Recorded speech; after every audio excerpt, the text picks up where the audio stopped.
Sir, Bakit? i-serve lang po namin yung warrant. Okay. Breaking news, Francis Leo Marcos or Norman Mangusin hinuli na ng mga pulis ngayong araw. Sir, Bakit? i-serve lang po namin yung warrant. Okay. Ikaw po ba si Norman Magusin po? Mm. Alias Francis Leo Marcos? Hindi.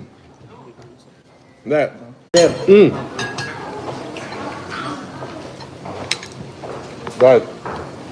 i-serve lang po namin yung warrant. Okay. Breaking news, Francis Leo Marcos or Norman Mangusin hinuli na ng mga pulis ngayong araw. Sir, Bakit? i-serve lang po namin yung warrant. Okay. Ikaw po ba si Norman Magusin po? Mm. Alias Francis Leo Marcos? Hindi.